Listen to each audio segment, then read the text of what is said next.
Good Saturday afternoon. It is November 9th. Yeah, Saturday, November 9th, and it is afternoon. This is a rare Saturday drive time dialectic taking place in an early afternoon, and barely an hour before the Freedom Flock live stream that's taking place here at 2:15 p.m. Central Standard Time. So if you are able to tune in to this, share it, and help me break this story. It's not going to come as a shock. Hey, Nikki, good to see you. Well, yeah, there's no competing with Angry Vet, is there? But this is this one. Thanks for mentioning Tav. Tav is show producers, along with IMAP from over at SubscribeStar. If you'd like to help the show, join memberships here on the channel, and we would love to have your support. The issue is, as much as I love everybody being here live, I'm sure Tav's got some really important news to share with everybody. But if you could certainly help make this story go out, or this video go out after the fact, that would be great. As you guys know, I tend to cover other people's stories as much as possible, and that's been the whole goal of MBRR Pod from day one. Hey, AVA, good to see you. Jugs, good to see you.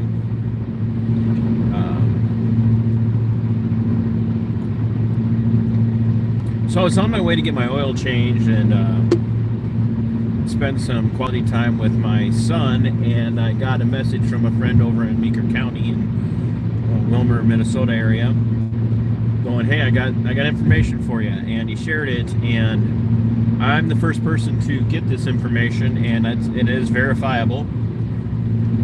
If you guys will remember, earlier this week, I did a drive time dialectic telling you about how Deputy Chris Flatten of the Kennesaw County Sheriff's Office got less than a slap on the wrist for his DUI back in July, where he destroyed the property of we the people and was then allowed to resign.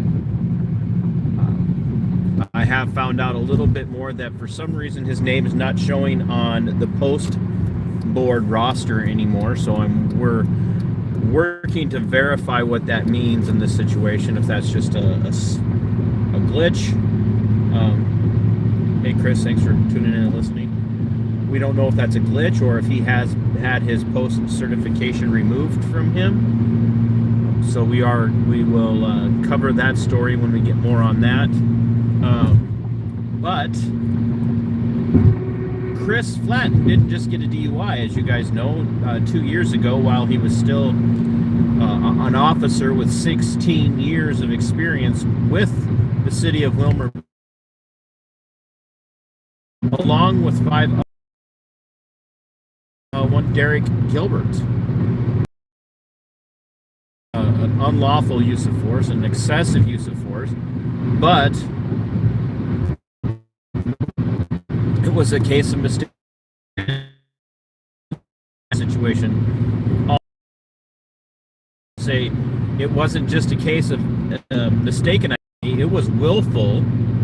Yes, I said it was a willful case of intentionally misidentifying Derek Gilbert as another suspect. And they left, falsely imprisoned him, falsely accused him, falsely charged him, left those charges hanging over his head for over 6 months before the prosecuting attorney finally had to drop those charges.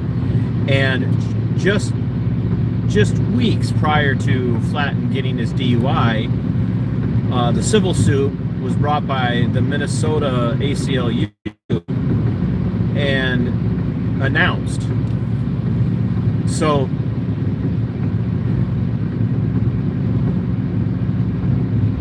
Yes, exactly. One bad apple. Just one. It's always just one. So the ACLU brought suit, ASTD, brought suit against the City of Willmar, the City of Willmar Police Department, and against Chris Flatten, particularly in this capacity, both as a private individual and in his capacity as an officer. Now, just prior to that suit being announced, Flatten left the employment of the Willmar Police Department and took employment with the Candy Ojai Sheriff's Office. And it was, suspect timing. Very, very suspect in its timing. I would tell you that that's normally indicative of work to try and protect the individual from being terminated. So a lot of times in those situations, what happens is this guy's gonna probably have to fall on his sword and lose his job. And so prior to what they knew was the inevitable civil litigation that was going to go against the city and against Flatten, they struck up an agreement. He left Willmar PD and went to work for Candy Ojai, where he then began to, shall we say, sabotage his own career as a cop, and finally got drunk on duty, wrecked his squad, and cost the taxpayers thousands and thousands and thousands and thousands of dollars by way of medical care and life flight and ruined equipment and on and on and on. So this friend reached out, the source, if you will, reached out to me today and showed me, pointed out a couple of things. One, and you guys are going to figure this out as we go. So this is what we do with these drive time dialectics, as you all are well aware. And I don't mean to take away from the angry vet. By the way, if he's got something to tell you guys, I much prefer you come back and watch later. But if you can watch live and help me drive up in the algorithm, thank you very much. Make sure you're hitting the like if you haven't yet. And if you're watching on your mobile device, just double tap the screen. Double tap in a non-aggressive way. Just weeks before this news that I'm about to share with you broke, it was announced that Chief of Police of Willmar PD, who had 34 years of experience in law enforcement, was immediately retiring. Immediately. Hello, everybody. Thanks, Teresa. Cliff, thanks for being here. He was immediately retiring, and normally what happens in a lot of these situations, for those of you that haven't been on the inside of these types of conversations, what normally happens on the inside of these is that when a chief or somebody decides they're going to retire and leave the full-time field that they've been in, leading an agency, they will make an agreement with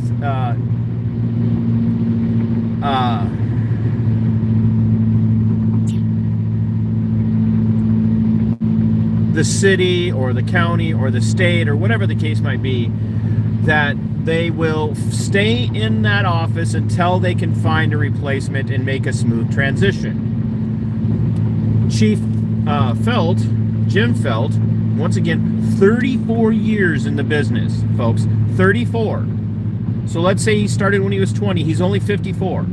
If he started a little later, he could be as much as 60. So he's really, without knowing too much about him on a personal level, he's really not old, especially to be a chief.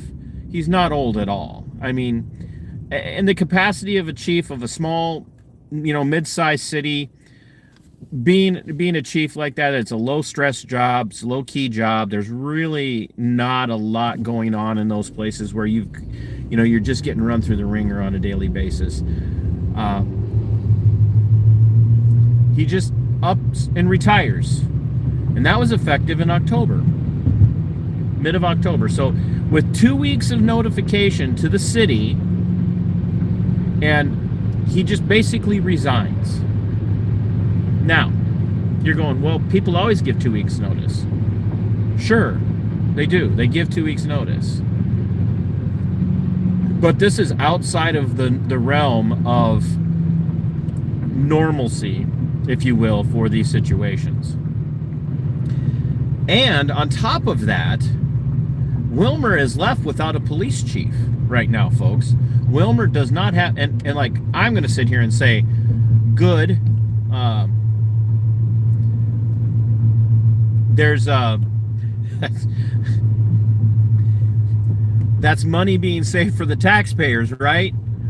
But they're without a police chief, and the city council of Willmar recently voted to turn down hiring a headhunter agency to go out and find a police chief externally. So they're having a hard time filling this position. And they're also not willing to spend money to find someone to fill this position. So this agency, the Willmar Police Department, is basically being run probably at this point by some sort of interim captain or some sort of organizational cooperation where several captains, one or two, or maybe captains and lieutenants or sergeants, are kind of picking up the pieces and operating that police department. We don't know. We don't really have any information other than we know that Chief Felt retired with virtually no notice,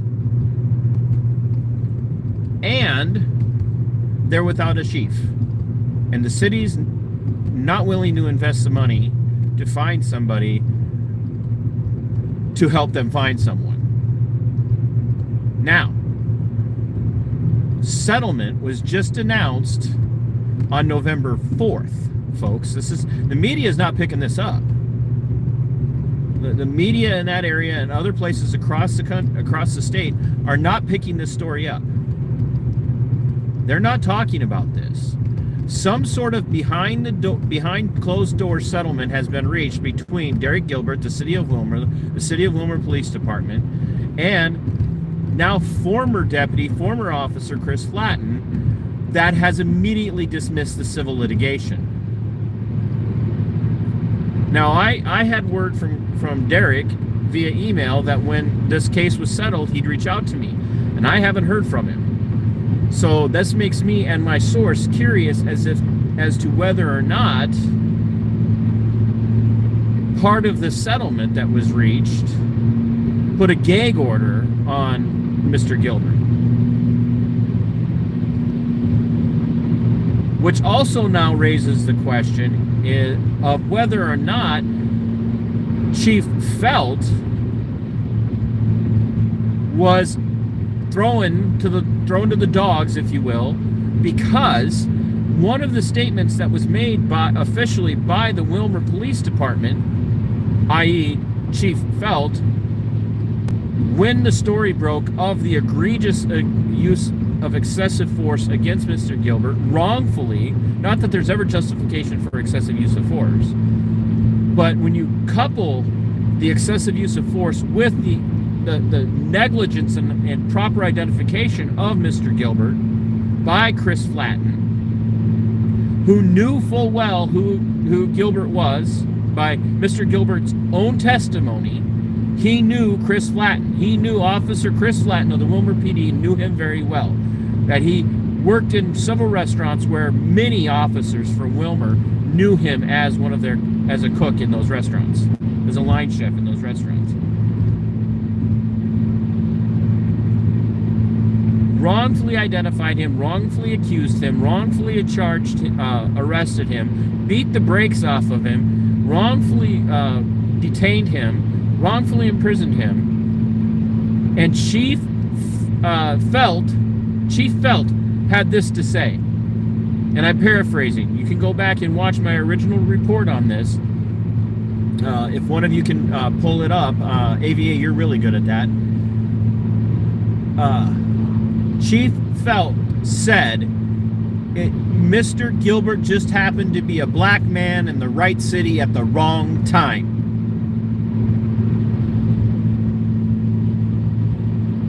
Now, folks, let's start piecing this together.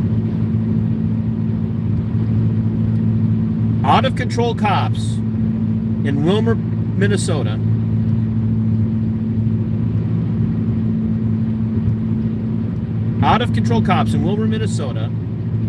part of the C5 or is it C5 or C6, the task force, violent crimes and drugs task force for that region in Meeker County, beat up Mr. Gilbert, and the chief of police in 2022 says he just happened to be a black man in the right city at the wrong time. These things happen. Then Flatten, right before the civil litigation is announced, yes, the right city at the wrong time, or some minor variation of that being indicative of, that's just what happens when you're a black man in Wilmer, Minnesota. Yeah, that's what was said, Nikki. I'm not kidding you. It's listed in the lawsuit.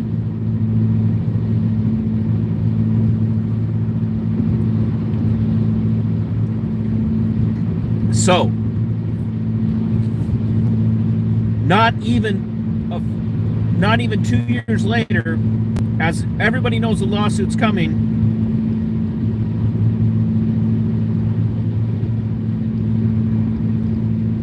didn't who get caught with explosives? What are you talking about, Phil?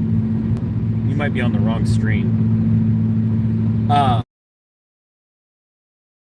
Right before the lawsuit's announced,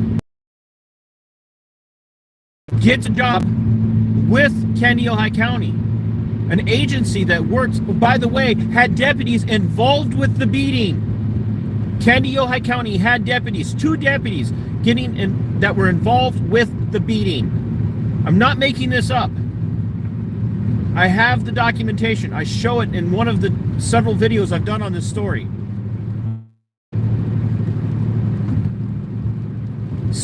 At least 2 Candy, Ohio County deputies helped beat up Derek Gilbert, and in 2024, Candy, Ohio County hires Chris Flatten from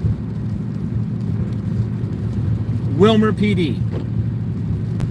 Then, as we all know, because I've said it enough, but I'm going to keep saying it, Chris Flatten then gets drunk on duty, wrecks a squad, refuses to comply with testing, refuses to comply with the warrant, takes a plea deal, gets less than a slap on the wrist, walks away from thousands and thousands and thousands of dollars of criminal vehicular operation caused damage, that cost the wage slaves of Candy, Ohio County and across the state of Minnesota thousands of dollars, walks away with nothing by way of real penalty. His 90-day sentence is stayed for 2 years as long as he remains law-abiding. And the chief of police takes his full retirement and walks just before the announcement of the lawsuit being settled comes by way of a sealed dismissal from the courts.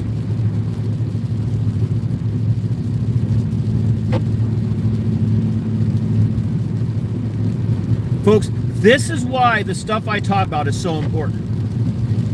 As somebody I really respect reached out to me over the last video I did just a couple of days ago with Chris Flatten, who said, "Hey man, I agree with you on the corruption issue, and Mud, you know who you are. Your comments public, and I really appreciate the fact that you came and weighed in. But this is why this stuff is so important."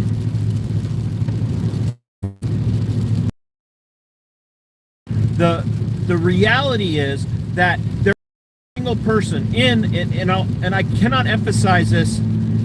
When you put a bad apple with the good apples, when you do that, the good apples make the bad apple good. That's how that works.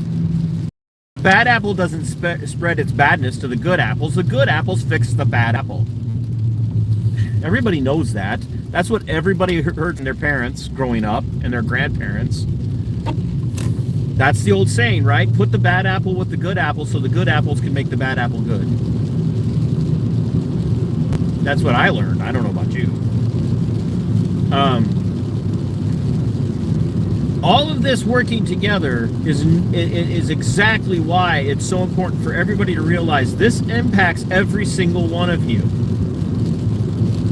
Once again, what we're seeing is dirty cops, corrupt cops,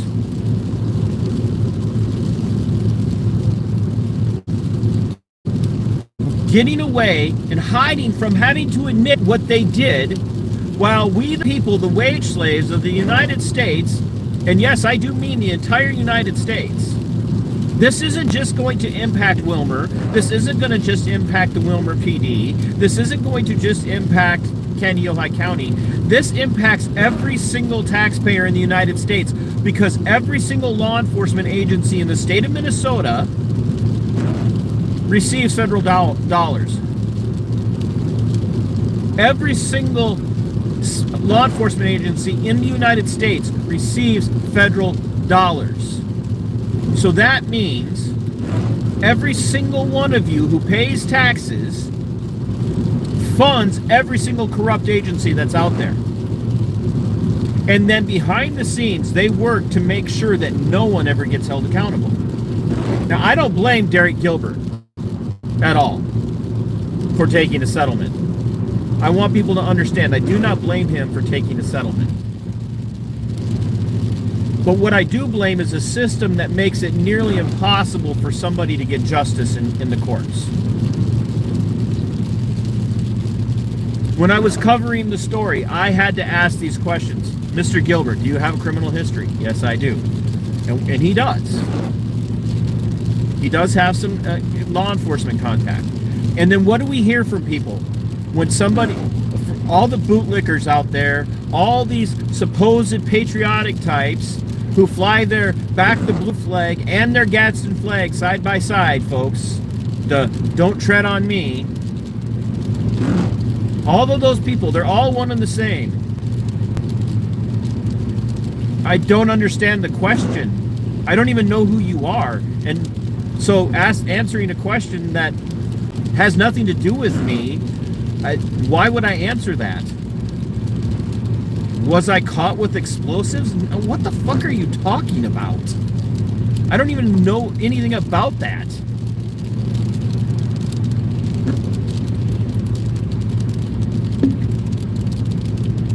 I don't know why you would think I was caught with explosives. I would love to explain why you think I was caught with explosives. A very random question from somebody I don't know. Very weird. Strange.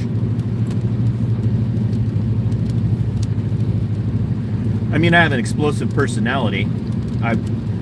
Guilty as charged. I do have a very explosive personality.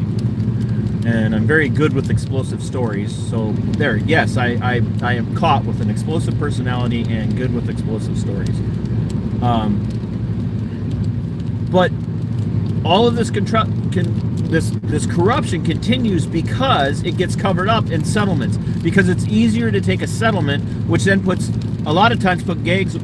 a gag order on the individuals who get the settlement. It's just the way it goes. Absolutely the way it goes. And when I took my settlement for the Olmsted County Sheriff's Office, when they wrongfully came after me and tried to terminate me for stuff that I didn't do, when I took my settlement, I very clearly said to the attorney, no settlement if I'm silenced. I am not going to remain silent. And so if one of those things is I'm not allowed to talk about it, about my story, then no, there's no settlement. We'll take it to court. And so, but one of the things I wish I had done different, and some of you have heard me say this, is at the time that settlement was offered to me,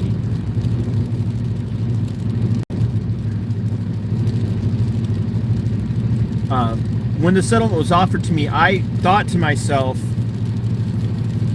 why should the taxpayers of Olmsted County and ultimately the taxpayers of the state of Minnesota end up paying for the wrongs of Sheriff Kevin Torgerson and Chief Deputy Brian Howard? And what I really believed that at the time, but now where I'm at, and you guys have to bear with me here, is it's time for the taxpayers to start being, feeling this in their pockets. You have to start feeling this in your pocketbooks, taxpayers. The wage slaves need to start feeling it when there's a settlement. They need to be told, by the way, your tax dollars are going to pay a settlement, or paying the insurance that's going to pay the settlement, or pay the ruling if there was no settlement and a jury rules in the millions. This is coming out of, absolutely coming out of your pockets. Imagine how quickly taxpayers would rise up and say enough of this if every time the cops got caught doing something wrong and had to pay out of pocket, the taxpayers were on the hook to pay it by way of an increase in their property taxes or some sort of use fee, or assessments on their property. I really do believe that is exactly what has to start happening, because people are never going to wake up to the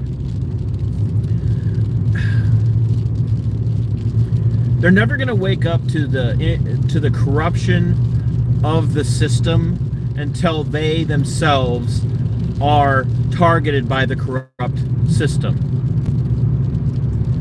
There's a gal in Kandiyohi County who was victimized by Kandiyohi County. Unlawful warrant, or unlawful search and seizures, unlawful entry into her home, unlawful charges based on an unlawful entry. They drug her through the mud, tried to send her to prison. Her and her attorney, or she and her attorney, brought all of this up, and threw this all at the courts, and the courts looked at this and completely destroyed the county for what they did to her. There's another individual who's been completely run through the ringer over there.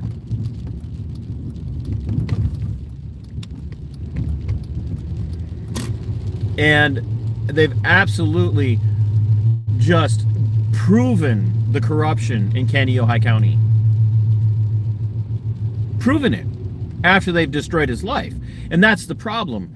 See, the justice system, from the crooked cops on the streets, to the crooked administration, to the crooked courts, to the crooked prosecutors, they can, without any thought for how it's going to, or well, actually not thought, they just don't care how it impacts you, they can accuse you of whatever they want.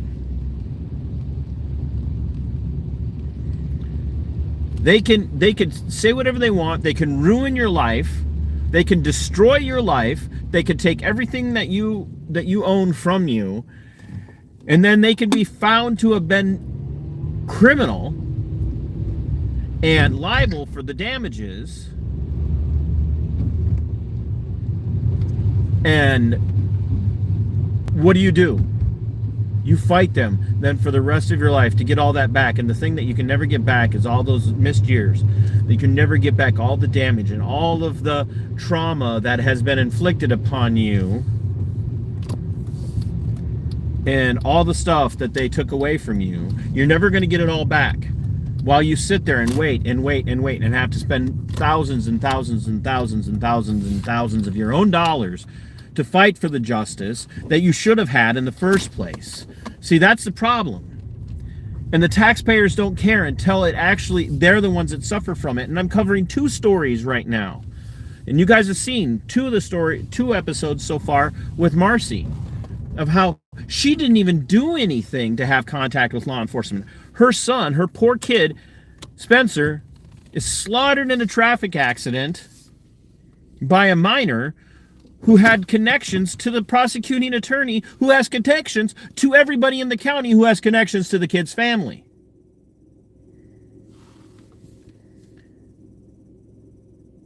And then in another case from Wabasha County, the same county where Marcy's son was killed,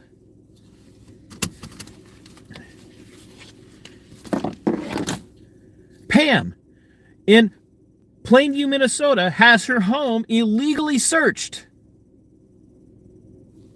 and by cops and social workers based on a false accusation that has been proven untrue. They took everything from her. She's lost her business. She's lost her income. She struggles to pay her bills. She's traumatized to the point where she can't even leave her house without being concerned that people are talking about her because of how they smeared her publicly. And this is what's so wrong with criminal justice in the United States. The cops can say whatever they want. They could justify anything that they do. Cops can walk up and say, you're suspicious. Well, what's suspicious about what I'm doing?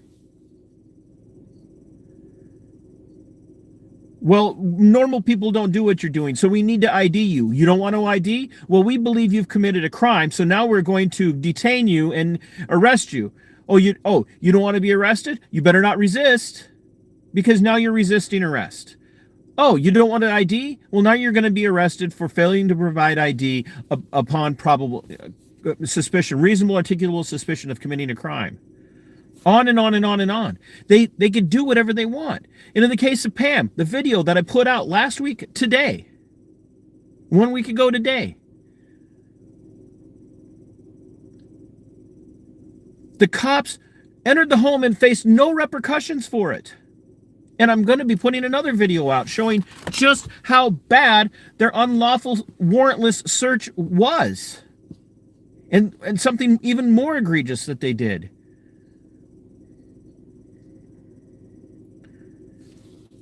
Folks, Derek Gilbert was beaten by cops, assaulted by cops, multiple cops. And yeah, now he's going to get a payout, but he's never going to get back all of that time, all that trauma, all that duress that he was put under. And only one cop out of all of them is walking away with any kind of penalty, and that's just he lost his career. But he didn't lose his career for this. He lost his career for a DUI that he got 2 years after he beat the brakes off of Derek because he lied about who Derek was. So I want the taxpayers to pay this.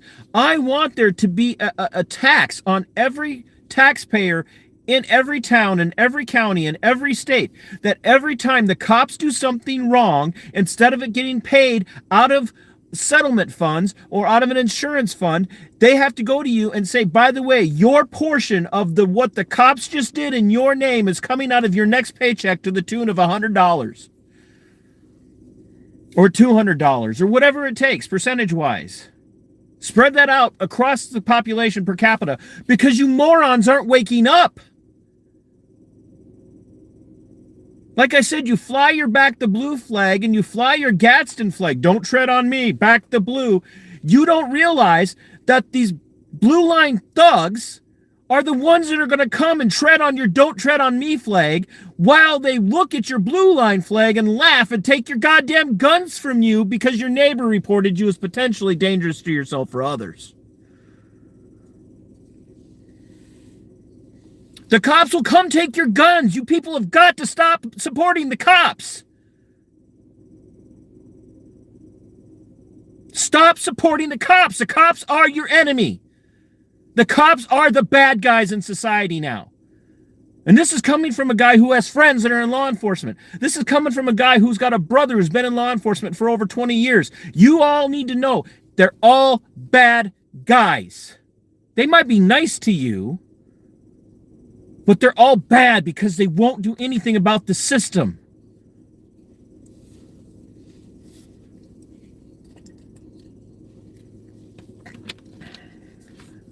The only reason that Derek Gilbert's case got any attention is because Chris Flatten got drunk and wrecked his squad. And we all know that Chris Flatten got drunk and wrecked his squad because he knew the pressure was coming. We all know that Police Chief Felt, with a 34 years career, should have been terminated. Probably should have been charged.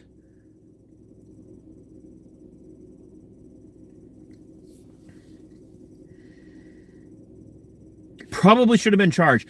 But what happened instead? Take your retirement, take your pension, and go away. We'll protect that for you.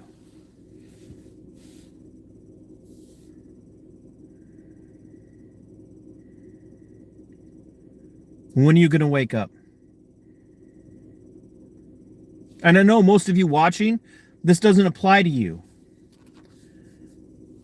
But for the people who watch this, who want to be angry at me, don't just look at me. Go watch the Angry Vets channel.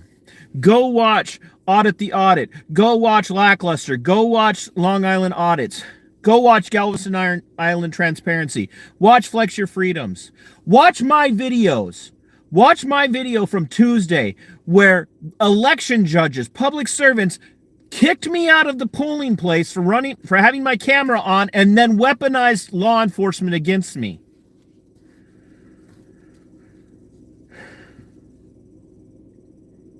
Think about that. In the same state where I have pictures and video of Governor Tim Walz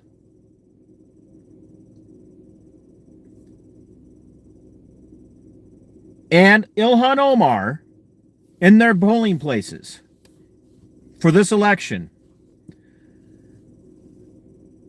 a bunch of angry Karens in Spring Valley, Minnesota called the cops on me for having a camera. The Armed Fisherman, it's another one. James Freeman, James Madison, Honor Your Oath. Watch Here's the Deal.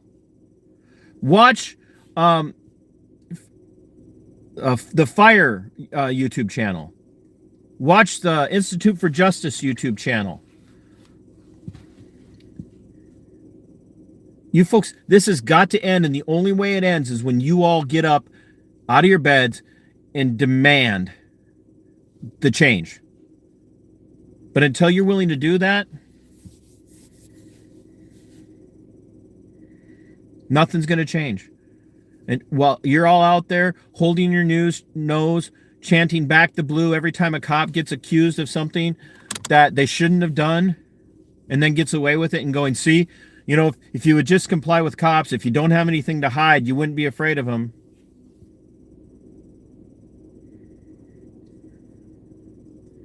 And I hear that all the time. Why do you feel like you got to film the cops? What are you doing that makes you think they're going to do something to you? You don't have to do anything to be targeted by the police. Sometimes the police will target you because someone said you should be targeted. Like my case on Tuesday. Some obese Karen, working as an election judge, ordered the cops called. And then another obese, the deputy city clerk of the city, called the police. And God forbid, I had better not find out she dialed 911 when there was no emergency.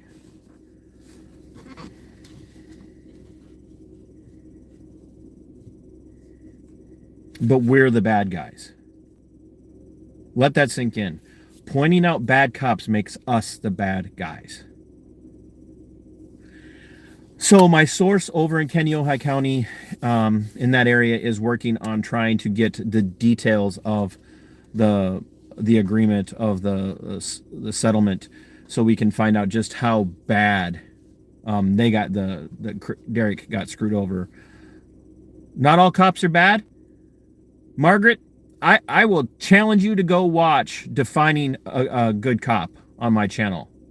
Watch my playlist, Defining a Good Cop. Great, cop saved your life. There are hundreds of thousands of people across the United States every year that save more lives than cops ever do. The problem with saying not all cops are bad is that your understanding of what makes a bad cop bad isn't what it should be. And I'll give you a very loose definition of it right now. We all know just from watching what a bad person is. You walk up and you start beating somebody up, you're a bad person. When a cop just goes up and starts beating somebody up, we know they're a bad cop.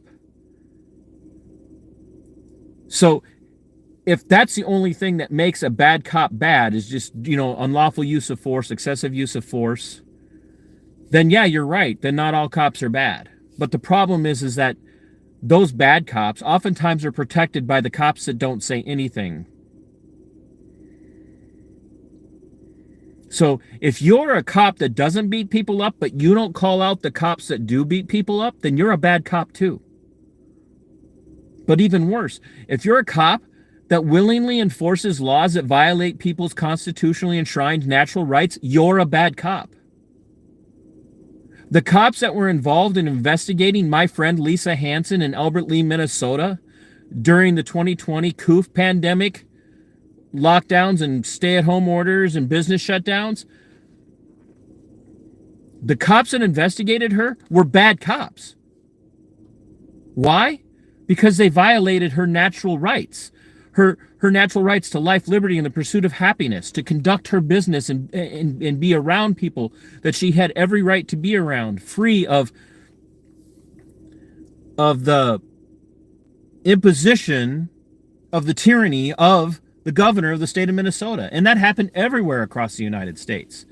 The good cops were enforcing bad executive orders, arresting people for paddleboarding in the ocean alone, arresting moms at parks outdoors in Idaho for playing in parks where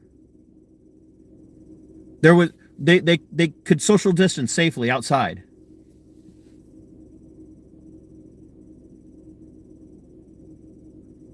So the cops that don't say anything and the cops that are willing to follow orders no matter what are bad cops. The only good cops are the ones that call out all the corruption. And you know what happens to them? They get deleted from life or they get pushed out of the career field.